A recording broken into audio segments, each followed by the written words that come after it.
It really is moving fast. It appears to be quite chaotic. Tell us what the latest is.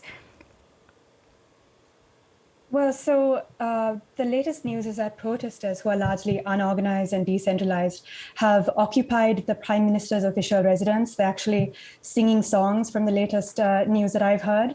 And Prime Minister Wickremesinghe has become the acting president in the absence of Gotabaya Rajapaksa, who has fled the country this morning.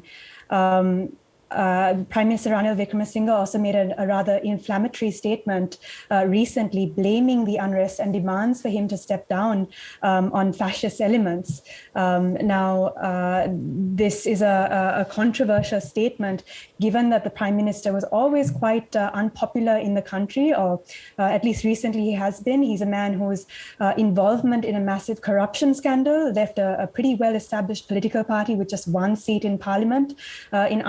In other words, this is a man who never really had much of a public mandate to begin with, and someone whose credibility has deteriorated over time during this economic crisis and during his tenure as Prime Minister, given his inability to see through critical political and economic reform. Amita, can you share with us what it's like where you are at the moment? Is the atmosphere quite tense? Absolutely. The atmosphere is very tense. And as you noted yourself, news is breaking every few moments. So every peace-loving person in Sri Lanka is actually quite anxious about a possible breakout of violence as the protests continue and as the political leaders in the country, the president and the prime minister, refuse to provide official resignations to meet the demands of these protesters. Where is the president at the moment, and how do citizens feel about the fact that he's fled the country? So President Rajapaksa fled Sri Lanka on an Air Force jet and arrived in the Maldives at 3 a.m., where Maldivians then began to protest his arrival. There's speculation that he'll be traveling to Singapore and from there possibly to the UAE. He reiterated his intention to resign to the speaker today, but he hasn't actually done that. And of course, that's adding to the anger that the protesters are feeling.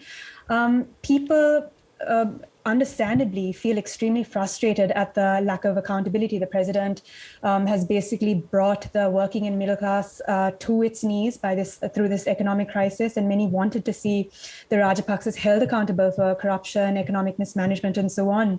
We're now facing, as you know, an unparalleled economic crisis and a lost decade in terms of forward momentum and progress for the country.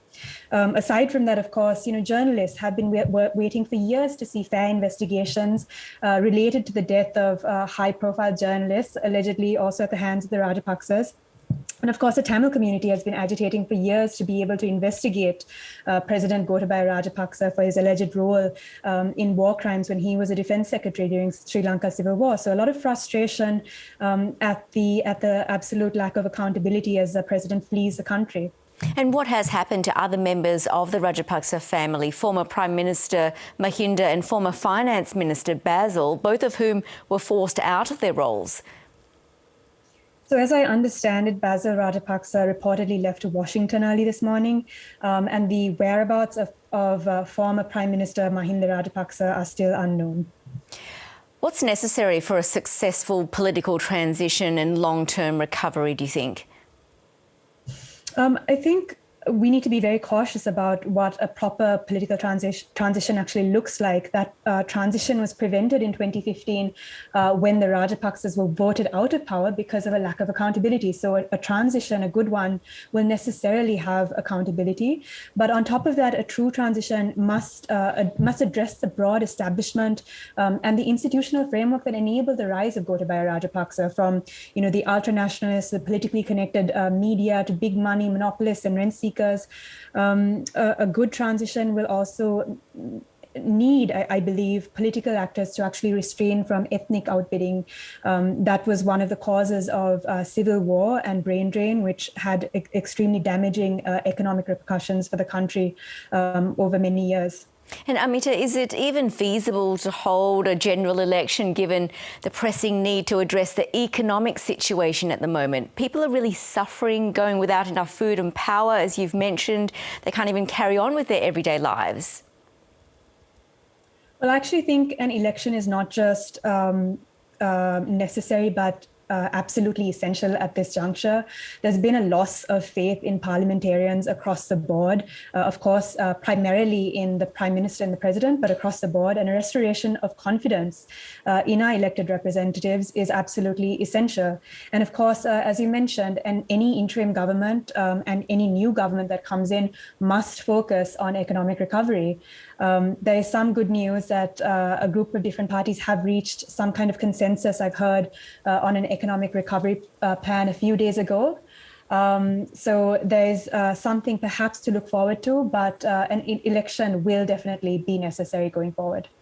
Well, we'll keep a close eye. Amita Arudpragasam, thank you for keeping us updated.